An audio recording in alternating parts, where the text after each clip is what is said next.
ሰላም ሰላም ውድ ተመልካቾች እንዴት ናችሁ? ሰላም ናችሁ ወይ? አለን እንግዲህ ጠፋ እያልን እየመጣን ነው። እንዴት ናችሁ? ሰላም ናችሁ ወይ? እንግዲህ እኔ ያለው ክብሩ ይስፋ ለፈጣሪ እና እንግዲህ ያው ቪዲዮ አልለቀኩም። ያለውበት ቦታ ገጠር ነውና እስቲ ልቅዳ ብዬ ነው። እግሬ እዛ ዱባይ ያለው እጃዛ ቤት እያለው ከዚህ በፊት ወድቄ ነበርና እሱ ተነስቶብኝ እግሬ ወለም ብሎኝ እስቲ ይሄ እንኳን ማስታወሻ ይናፍቀን ነበር። መቼም ይሄ ንጹህ አየር ትዝ ይላችኋል እናንተ። እንደዚህ አይነትም አየር ደግሞ ሲጀመር የላቸውም እነሱ የላቸውም። አሁን ፀሐዩ አያችሁ፣ ፀሐይ አሁን እንግዲህ ከምሽቱ መሽቷል። በኢትዮጵያ ሰዓት አቆጣጠር 10 ሰዓት አልፈዋል። በዱባይ ደግሞ 9 ሰዓት ማለት ነው። ያው ገና ነው በዛ ሀገር ከሰዓት 9 ሰዓት 3 ሰዓት ማለት ነው። 3 ሰዓት ነው። እዚህ ደግሞ 10 ሰዓት ማለት ነው። እንዴት ነው 11 ሰዓት ነው እንጂ አረረ እዚህ 10 ሰዓት እዛ ይቀድማል መሰለኝ። እዛ ይህን ጊዜ መሽተዋል እንጂ እዚህ 10 ሰዓት ከሆነ እዛ 5 ሰዓት ነው። አሁን 5 ሰዓት ነው ያ ስለሚቀድም ማለት ነው። እዛ አሁን 5 ሰዓት ከምናምን ደቂቃ ነው የሚበላለጠው እና 5 ሰዓት ከምናምን ነው። እዚህ ደግሞ 10 ሰዓት ነው። ግን ፀሐዩ ምንም በቃ እንትና ቤታችን ፊት ለፊት ነው። ቤታችን በቃ የፀሐይ ማውጫ እንትን ነው። ስትገባም ስትወጣም ፊት ለፊት ነው፣ ስትገባም ፊት ለፊት ነው። ቤቱ ፊት ለፊት ነው ያለውና ከዚህ የተነሳ በቃ ምንም ፀሐይ ስመሽ ደግሞ ያው የገጠሩ የአየሩ እንትን የተነሳ ብርድ ነው።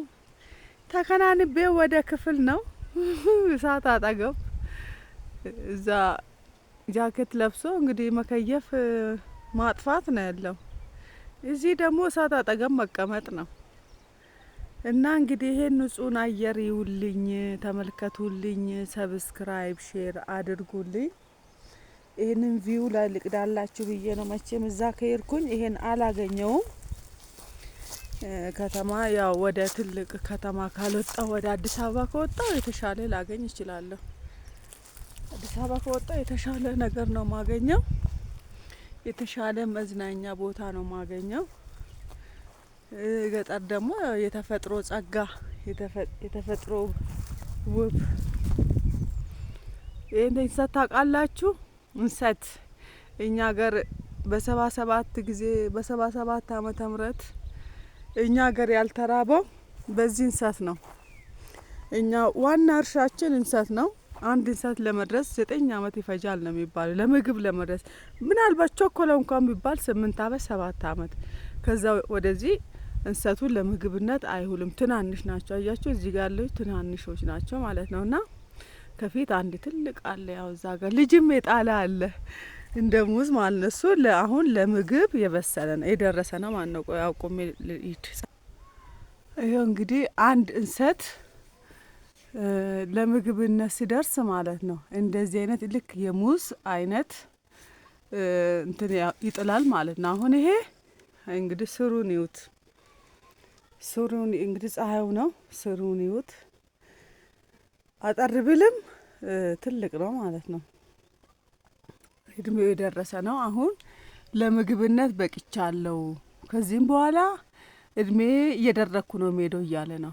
አሁን ይሄ ከዚህም በኋላ እድሜ የለውም። እንዲህ ከቆየ ሳይፋክ ከቆየ ማለት ነው እየደረቀ ነው። በቃ ምጥጥ እያለ ይሄ አሁን እንደዚህ ፋፍቶ ያለው እንሰት እንደዚህ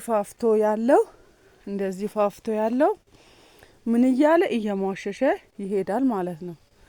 አሁን እንደዚህ ትልቅ ሆኖ ያለው ፋፍቶ አጠር ብሎ ያለው በኋላ ጊዜው ካለፈበት ምን ይሆናል?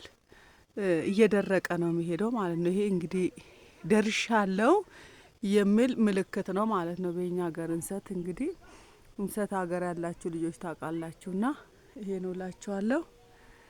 እና በ77 ዓመተ ምህረት እንግዲህ በድሮ ጊዜ እኔም ሕፃን ልጅ ነበርኩ። እዛን ሰዓት ተወልጃለሁ እና ምን እንደሆነ ግን አይገባኝም ልጅ ስለነበርኩ ማለት ነው። እና የሰው ሀገር ስራብ አሁን እህል አሁን ይሄ ላንድ በቃ እንትን ነው። እኛ ጋር ደግሞ መሬት በጣም ትንሽ ነው ያለን።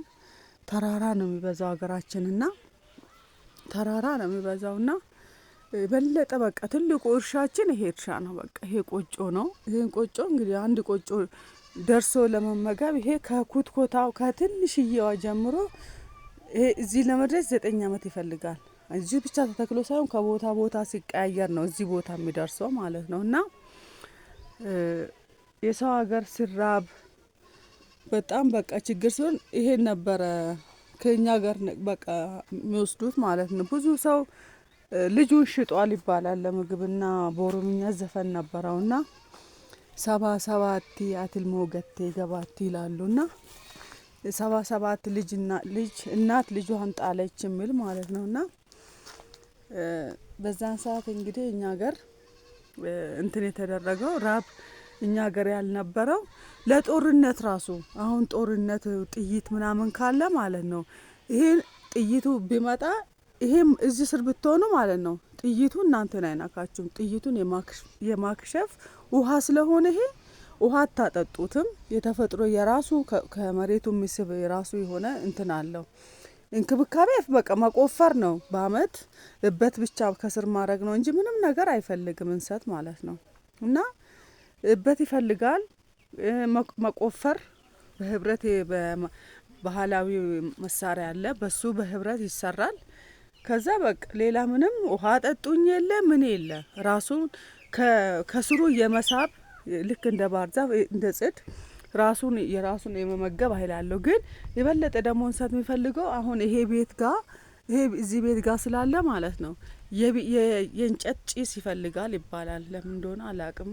እንጨት ጭስ ጋር የሌለ አቅም የለውም ይላሉ። እንግዲህ አፈ ታሪክም ይሆን አላቅም። እና እንግዲህ አሁን ነገሬን ሳልቋጭ ወደ አንዱ እየርኩ ነውና ዝናብም ደግሞ እንትን እያለ ነው እና ሊዘንብም ባይዘንብ ይመረጣል በዚህን ሰዓት። ለምን ሁሉ እርሻ እንትን ላይ ነው። አሁን ሰው እህሉ ስለደረቀ ማጨድ ላይ ነው እንጂ መውቃት ላይ አይደለም።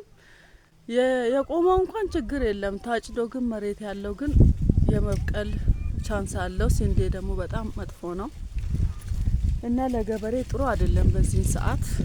እና ይሄ ማለት ፈልጋለሁ እና እንሰት በድርቅ ጊዜ አደጋን የሚቋቋም ችግርን የሚያስወጣ እህልን እኛ ወርቃችን ነው። ወርቄ ነው የምንለው በኦሮምኛ ወርቄ ይባላል። ወርቄ ማለት ደግሞ ወርቅ ማለት ነው። እና አገራችን የበለጠ ወንድ ልጅ ሲዳር ተሽጦ የሱ ልብስ የልጅቷን ልብስ የሚሸፈነው በዚህ ነው። ይሄ ተፍቆ ነው እና ሌላ በቃ ምንም እህል ብዙ የለም የኛ ሀገር። አሁን ሰው ሀገር እስከ 50 ኩንታል ምናምን ያስገነሱ ሊሆን ይችላል። እኛ ሀገር ግን ብዙ ኩንታል እንደው 10 ኩንታል ያስገባ በጣም ትልቅ እንትን ነው። ብዙ መሬታችን አይሰጥም። ትንሽ መሬት ነው ያለን እና ለዚህ ነው መሬታችን ትንሽ ናት። እና መሬት ትንሽ እንደሰጠን ፈጣሪ ግን እንሰትን ሰጠን። እንሰትን ዋና እርሻችን አድርገን እንድንይዘው ፈጣሪ ሰጥቶን እንግዲህ በሱ ነው እንግዲህ ዋና እኛ ሀገር ትልቁ እርሻ እንሰት ነው። ትልቁ ቦታ አድርጎ እቺ ትንሿ ናት እንጂ እዚህ ጋር ለመድረስ እሷም ትልቅ ዋጋ ከፍላለች።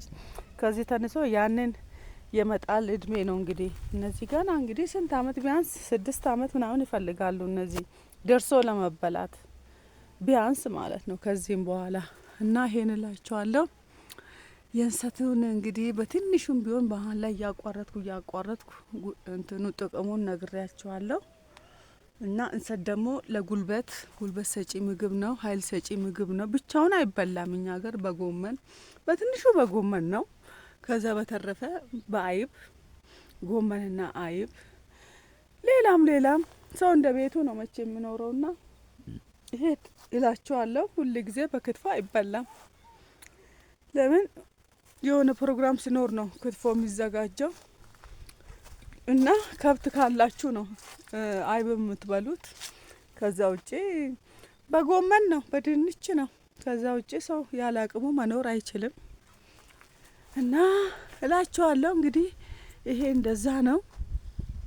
እና ሰብስክራይብ ሼር አድርጉልኝ ተመልካቾቼ። ይሄን ማለት ፈልጋለሁ። አበረታቱኝ አበረታቱኝ እላችኋለሁ። እንግዲህ የሀገራችን ዋና እርሻችን እንግዲህ እቺ ናት። ቆጮ በአማርኛ ቆጮ፣ በኦሮምኛ ደግሞ ወርቄ ነው።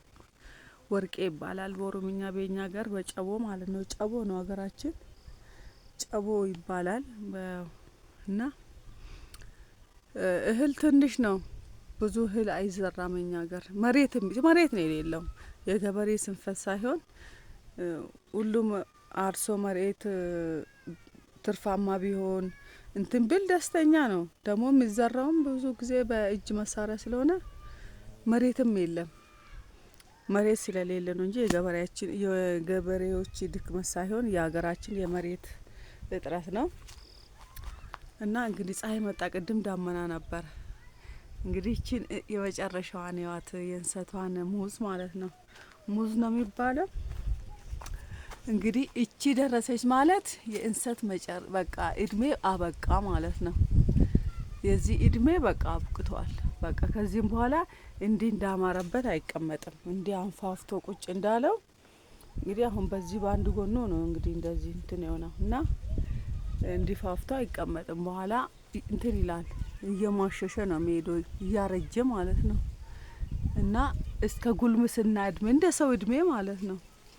ሰው ልጅ እድሜ ያው እንደ እድሜው ነው የሚኖረው እና ይሄ የመጨረሻው እድሜ ነው ማለት ነው። ይሄ ካለፈ በኋላ እየደከመ ነው የሚሄደው። ከዛ እዚህ ደግሞ ይነቀልና ይፋቅና ምን ይመጣል? ሌላ መጥቶ እዚህ ጋር ይታከላል። አሁን የሚፋቀው ደግሞ እዚህ ውስጥ ነው የሚቀበረው። በደንብ ሳር ተነጥፎ ጉድጓድ ነው ይሄ የሱ የወጣበት ነው። ይተካበታል ጊዜ ጠብቆ እና በሌላ ቪዲዮ መጣለሁ። ሰብስክራይብ ሼር አድርጉኝ እላችኋለሁ ውድ ተመልካቾቼ።